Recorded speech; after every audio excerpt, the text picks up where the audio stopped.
ग्रहणदोषनाशनम्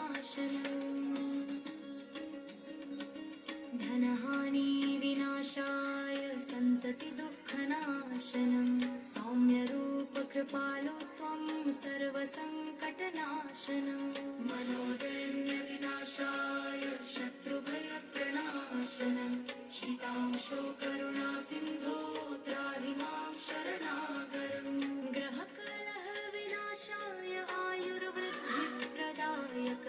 सर्वदोषक्षयकर सोमदेव नमो नमः यः पठेत् श्रद्धया नित्यं ग्रहणे विशेषतः